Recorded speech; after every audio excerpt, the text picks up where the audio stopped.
पिछली कक्षा में हमने अफिक्स के बारे में पढ़ा था और उसके बाद हमने रूट, स्टेम और बेसिस, ये जो कॉन्सेप्ट है उस कॉन्सेप्ट के बारे में भी देखा था। जैसे कि प्रशांत ने बताया है, रूट और स्टेम के बारे में हम देख चुके थे। तो आज हम लोग अब रूट, स्टेम और बेस, इन तीनों में किस तरीके से अंतर किया जाना चाहिए ये हम लोग देखेंगे। तो सबसे पहले एक बार हम लोग यहाँ रिवाइज कर लेंगे कि रूट का मतलब क्या है, स्टेम का मतलब क्या है।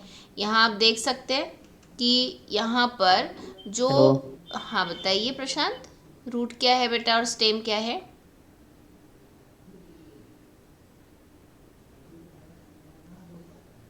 हेलो मैम, हाँ नेटवर्क इशू, आवाज़ नहीं आ रही साहब। हाँ, अच्छा तो मैं ये पूछ रही थी आपसे कि रूट और स्टेम के बारे में आप बताइए।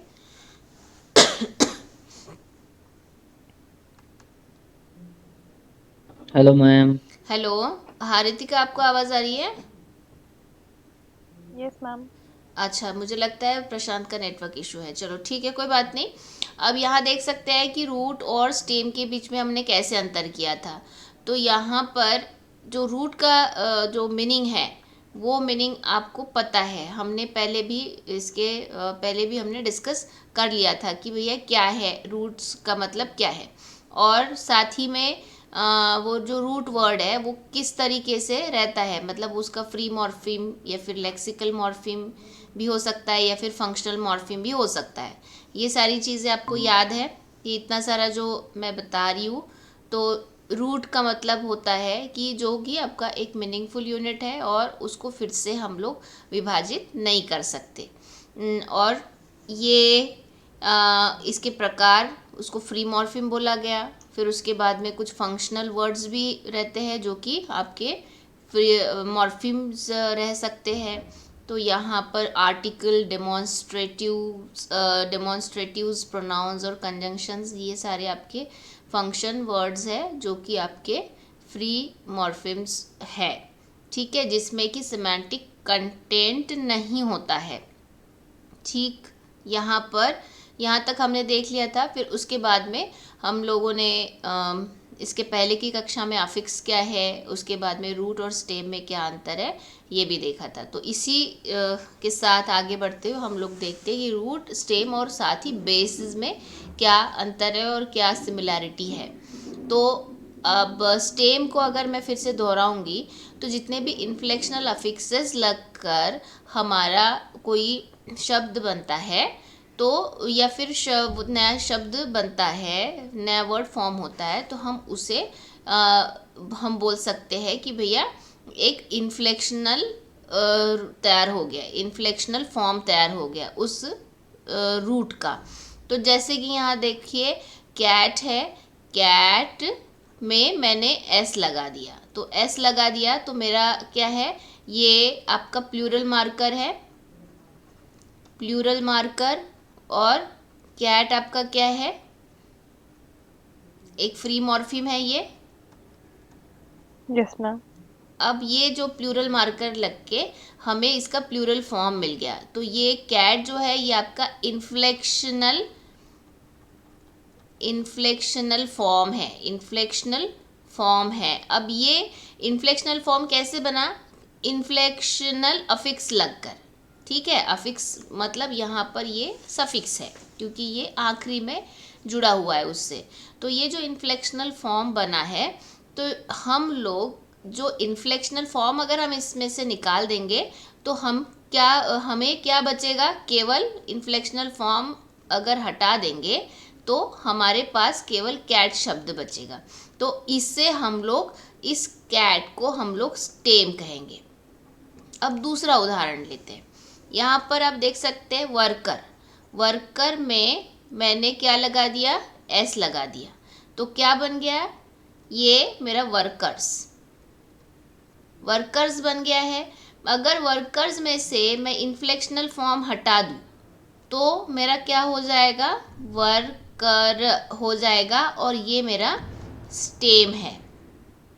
पर अब इसमें आप देख सकते हैं कि वर्कर में इनफैक्ट और एक जुड़ा हुआ है, मार्कर जुड़ा हुआ है, जो कि नाउन मार्कर भी बोल सकते हैं इसे। वर्कर, वर्क वर्ब है और वर्कर से वो क्या बन जाता है, नाउन बन जाता है, ठीक है ना। तो ये आपको नाउन देगा। तो ये ER आपका किस तरीके का मार्कर है या किस तरीके का अफिक्स है, बता सकते हैं आप रितिका पांडे? Yes ma'am. हाँ, ये ER क्या हो गया बेटा, कौन सा मॉर्फिम हो गया?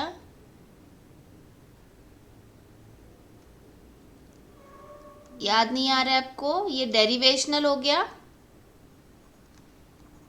Yes ma'am, derivational. हाँ, डेरिवेशनल हो गया बेटा, क्योंकि जैसे ये S इन्फ्लेक्शनल हो गया, बट ER क्या है, डेरिवेशनल हो गया। तो अगर वर्कर बन जाता है तो वर्कर बनने के बाद में मैं ER यहाँ पर हटा दूँ या फिर उसको कुछ चेंज करूँ तो ये मेरा स्टेम नहीं है, ये ध्यान में रखो। इस वर्कर से वर्कर S हटा देंगे तो ये स्टेम माना जाएगा। अगर वर्क से ER हटा देंगे, मान लो यहाँ पर मैंने हटा दिया ER, तो मेरा क्या हो गया, वर्क हो गया। तो ये वर्क आपका स्टेम नहीं है, ये बात ध्यान रखो, ये आपका स्टेम नहीं है, पर ये वर्कर आपका स्टेम है। क्यों? क्योंकि S आपका इन्फ्लेक्शनल सफिक्स है और ER आपका डेरिवेशनल सफिक्स है। ये इन्फ्लेक्शनल मॉर्फिम में आएगा, ये डेरिवेशनल मॉर्फिम में आएगा। तो इस वजह से आपको स्टेम अगर पता करना है तो स्टेम को आपको क्या करना पड़ेगा, जितने भी इन्फ्लेक्शनल अफिक्सेस है उसको हटाने पड़ेंगे, और उसको हटाने के बाद जो भी आपका वर्ड बचेगा वो आपका स्टेम रहेगा। आ रही है बात ध्यान में? Yes ma'am. हाँ, तो ये आपका रूट और स्टेम के बीच का अंतर है। अब आगे देखते हैं। आगे ऐसा है कि ये इन्फ्लेक्शनल अफिक्स जो जुड़ा हुआ है, ये इस स्लाइड में मैंने वही एग्जाम्पल्स को फिर से समझाने की यहाँ पर कोशिश की है, वो आप खुद से भी पढ़ सकते हैं बाद में। अब यहाँ पर देखिए, आगे हम बढ़ेंगे कि बेस की तरफ। तो बेस में क्या है कि जितने भी अफिक्सेस लगते हैं, जितने भी, और मैं जो बोलूँगी किसी भी प्रकार के मतलब इन्फ्लेक्शनल हो चाहे वो डेरिवेशनल हो, ठीक है ना। तो इन्फ्लेक्शनल में आपका क्या है, आपकी कुछ कोई सिंटैक्टिक चीज़ें बदल जाती है। डेरिवेशनल में आपका एक तो अर्थ बदल जाता है। देखो, इन्फ्लेक्शनल होता है, इन्फ्लेक्शनल अफिक्स जब लगते हैं तो इन्फ्लेक्शनल अफिक्स लगने से क्या हो जाता है, इन्फ्लेक्शनल अफिक्सेस से हम एक उसे बोलते हैं ना कि एक सिंटैक्टिकली हमें चेंज मिलता है, सिंटैक्टिक चेंज। Yes ma'am. पर अब डेरिवेशनल अफिक्स अगर हम लगाते हैं तो हमारी पूरी की पूरी, मान लो ग्रामेटिकल चेंज हो जाता हाँ, है। ग्रामेटिकल चेंज हो जाता है, उसका मीनिंग भी चेंज हो जाता है, कभी कभी मीनिंग चेंज हो जाता है। तो इस तरीके से ये जो डेरिवेशनल अफिक्स है ये ग्रामेटिकल चेंज करते हैं, मीनिंग चेंज करते हैं, बट इन्फ्लेक्शनल में सिंटैक्टिक चेंज होता है। जैसे कि बॉय बॉयज़, ठीक है, बॉय बॉयज़, ये आपका सिंटैक्टिक चेंज हो गया। अब इसमें चीज़ क्या है कि अब बॉय को डेरिवेशनल में अगर मैं बताती हूँ बॉय और उसमें ISH लगा देती हूँ, बॉयश, तो ये क्या हो गया, ये उसकी ग्रामेटिकल कैटेगरी चेंज हो गई, उसका मीनिंग भी साथ में चेंज हो गया। तो अब ये जितने भी, देखो, ये चाहे ISH हो, S हो, मतलब इन्फ्लेक्शनल हो चाहे डेरिवेशनल हो, उन सभी को अगर हम लोग उस शब्द से निकाल देंगे तो जो बचेगा उस यूनिट को हम क्या कहेंगे, बेस कहेंगे। ठीक है, यहाँ लिखा है a base is any unit whatsoever to which affixes of any kind can be added. मतलब कोई भी अफिक्सेस हो, अफिक्सेस कौन से है आपके पास, एक तो इन्फ्लेक्शनल है या फिर डेरिवेशनल है। तो चाहे डेरिवेशनल अफिक्स हो या फिर आपके पास इन्फ्लेक्शनल अफिक्स हो, उससे हम लोग जो हटाने के बाद में जो हमारा यूनिट, जो हमारा शब्द बचेगा उसे हम लोग बेस कहेंगे। पर स्टेम में ऐसा नहीं है, स्टेम में केवल इन्फ्लेक्शनल इन्फ्लेक्शनल अफिक्सेस होते हैं। और बेस में क्या होता है, बेस में इन्फ्लेक्शनल और साथ ही में डेरिवेशनल भी, ये दोनों भी हटा के जो यूनिट बचेगा उसे बेस कहेंगे। केवल इन्फ्लेक्शनल हटाएंगे, इन्फ्लेक्शनल मॉर्फिम हटाएंगे तो हम जो बचा हुआ शब्द है उसे स्टेम कहेंगे। और रूट मतलब होता है कि जहाँ पर हम उस शब्द को विभाजित नहीं कर सकते, इररिड्यूसिबल पार्ट। ठीक है, हम उस शब्द को विभाजित नहीं कर सकते, वो शब्द आपका रूट है। ठीक है, तो तीनों में अंतर आपको पता चल गया है, रूट, स्टेम और बेस में। हाँ दोनों, Ritika sisters. Yes, ma'am. Okay yes ma'am. Okay, चलो गुड। अच्छा है कि ये पता चल गया आपको, रूट में, स्टेम में और बेस में अंतर पता चल गया। अब हाँ, क्या मैं ये बोल सकती हूँ कि जो रूट वर्ड है वो सारे बेस भी हो सकते हैं, बोल सकती हूँ क्या मैं? आपके जितने भी रूट है वो क्या बेस कह सकती हूँ? Yes, ma'am. Yes. हाँ कह यस सकते मैम। हैं, यस कह सकते हैं। पर मुझे बताओ, स्टेम को मैं बेस कह सकती हूँ क्या? No, ma'am. हेलो। हाँ हाँ प्रशांत, सुनाई दे रही है बेटा आवाज़ आपकी। स्टेम को मैं बेस नहीं कह सकती, पर मैं स्टेम को बेस कह सकती हूँ अगर वो इन्फ्लेक्शनल मॉर्फोलॉजी का भाग है या फिर इन्फ्लेक्शनल मॉर्फिम उसमें जुड़ा हुआ है। ठीक है, क्योंकि दोनों में इन्फ्लेक्शनल ये शब्द कॉमन है, इन्फ्लेक्शनल कॉमन है, तो या ये भी इन्फ्लेक्शनल मॉर्फिम हटाने से ही मिलता है, और बेस में भी इन्फ्लेक्शनल मॉर्फिम हटाने से बेस मिलता है, साथ ही डेरिवेशनल मॉर्फिम भी। तो जब अगर बेस पता करना है तो शब्द में अगर इन्फ्लेक्शनल मॉर्फिम जुड़ा हुआ है तो हम उस शब्द को इन्फ्लेक्शनल मॉर्फिम हटा के जो हमें मिलेगा वो बेस भी मिलेगा, और उसे वो हम लोग स्टेम भी बोल पाएंगे। आ रही है बात ध्यान में? Yes, ma'am. Okay good. तो एक हम कंक्लूड यहाँ ऐसा करेंगे कि रूट, सारे रूट बेसिस हो सकते हैं, और अगर इन्फ्लेक्शनल मॉर्फोलॉजी है मतलब इन्फ्लेक्शनल मॉर्फिम है तब सारे बेसिस स्टेम हो सकते हैं। ठीक है, yes Yes, ma'am. ma'am. Okay good. तो यहाँ पर देखो कुछ चीज़ें हैं, कुछ पॉइंट्स है जो कि मैं डेरिवेशनल अफिक्सेस के बारे में यहाँ आपको बताना चाहती हूँ। तो डेरिवेशनल अफिक्सेस में होता क्या है कि नए लेक्सिम फॉर्म होते हैं, नए लेक्सिम्स फॉर्म होते हैं। अब नए लेक्सिम फॉर्म होना या फिर नए शब्द फॉर्म होना, ये प्रक्रिया कौन सी प्रक्रिया के अंतर्गत आती है या फिर वो किस प्रकार होता है, ये 1 2 3 करके हम लोग जानेंगे। यहाँ देख सकते हैं मैंने वहाँ ऑलरेडी लिखा हुआ है। तो सबसे पहला जो मैंने बताया हुआ है वो है ये बीच वाला, कि इन्फ्लेक्शनल तो है जिसमें सिंटैक्टिक चेंज होता है, बट डेरिवेशनल में आपका ग्रामेटिकल चेंज होता है, मीनिंग चेंज होता है। तो उस तरीके से ये हमने बता दिया है कि देखो, जब ग्रामेटिकल क्लास चेंज हो जाता है, grammatical class of base change हो जाता है और साथ ही में उसका मीनिंग भी चेंज हो जाता है, तो हम कह सकते हैं कि भैया ये डेरिवेशनल अफिक्स है। तो जैसे कि देखो, हार्ड और ये हार्डशिप। हार्ड क्या है आपका एडजेक्टिव है, और हार्डशिप क्या है, नाउन है। तो आप कुछ हिंदी के उदाहरण इसमें बताना चाहेंगे जो कि ग्रामेटिकल कैटेगरी चेंज करता है? इस तरीके के ग्रामेटिकल कैटेगरी चेंज कर सकते हैं।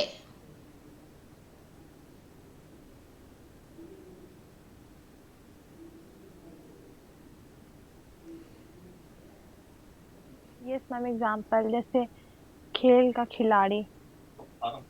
खेल का खिलाड़ी,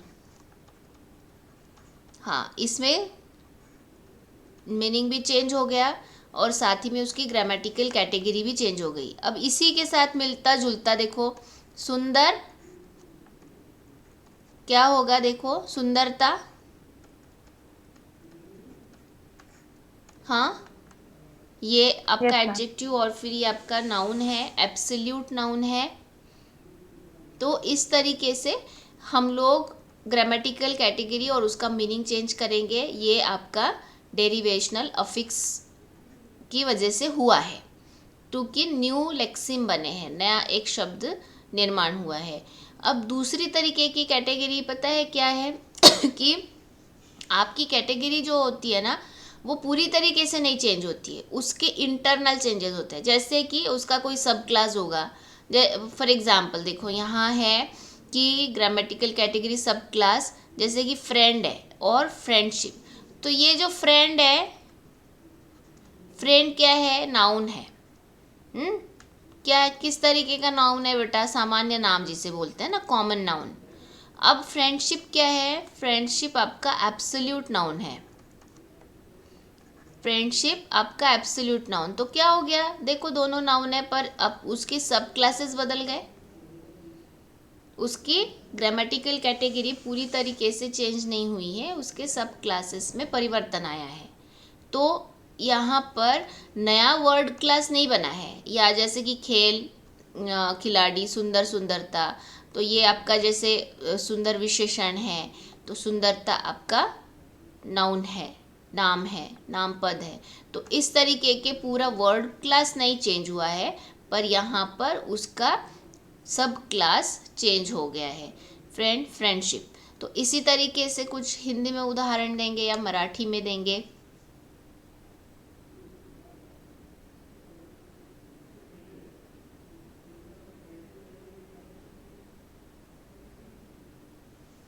चलिए कोई, अभिमान का अभिमानी। अभिमान का अभिमानी, तो अभिमान क्या है और अभिमानी क्या है? अभिमान संज्ञा है, अभिमानी विशेषण। अभिमानी विशेषण हो सकता है तो संज्ञा भी तो हो ही सकता है ना बेटा, अभिमानी, अभिमानी।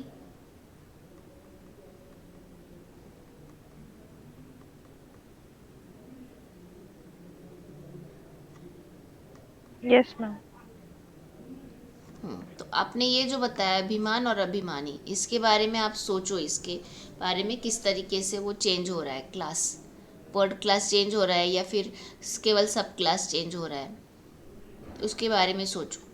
अब तीसरा जो है, तीसरा क्या है कि अगर मान लो कि आपकी कोई भी ग्रामेटिकल कैटेगरी चेंज नहीं होती है, चेंज नहीं होती है, परंतु उसका जो अर्थ है वो पूरी तरीके से चेंज हो जाता है, इसे भी हम लोग क्या कह सकते हैं, डेरिवेशनल अफिक्सेस कह सकते हैं। तो यहाँ उदाहरण के तौर पर काइंड और अनकाइंड, तो देखो कितना विपरीत है, दोनों भी एक दूसरे के विपरीत है, विरुद्ध है, पर फिर भी यहाँ पर उससे डेरिवेशनल में माना गया है। तो अन क्या हो गया आपका, डेरिवेशनल अफिक्स हो गया। तो ये तीनों बातें ध्यान में रखना है आपको कि नया लेक्सिम क्रिएट होता है, पर कौन कौन से कंडीशन में होता है क्रिएट कि भैया एक तो उसकी पूरी ग्रामेटिकल कैटेगरी और मीनिंग बदल जाए, दूसरा है कि उसकी ग्रामेटिकल कैटेगरी या उसका जो वर्ड क्लास है वो ना बदले, पर उसका इंटरनल क्लास बदल जाए, जैसे कि नाउन में एब्सोल्यूट से कॉमन या कॉमन से एब्सोल्यूट हो रहा है। अब तीसरा है कि उसकी ग्रामेटिकल कैटेगरी ना बदले, पर उसका मीनिंग जो है, उसका अर्थ पूरी तरीके से बदल जाए। तो ये है आपका उदाहरण काइंड और अनकाइंड। तो अब ये अभिमान से मुझे याद आया मान और अपमान, ठीक है, मान और अपमान, ये जो पेयर है ये आपका डेरिवेशनल में आ सकता है, क्योंकि दोनों विपरीत है, दोनों का अर्थ भिन्न है। तो अब क्या हो गया आपका, किस तरीके का एफिक्स हो गया, हाँ, अब आपका किस कैटेगरी का, किस तरीके का डेरिवेशनल अफिक्स। डेरिवेशनल अफिक्स हो गया। Very good. तो इस तरीके से ये डेरिवेशनल अफिक्सेस के बारे में हमें ध्यान में रखना है।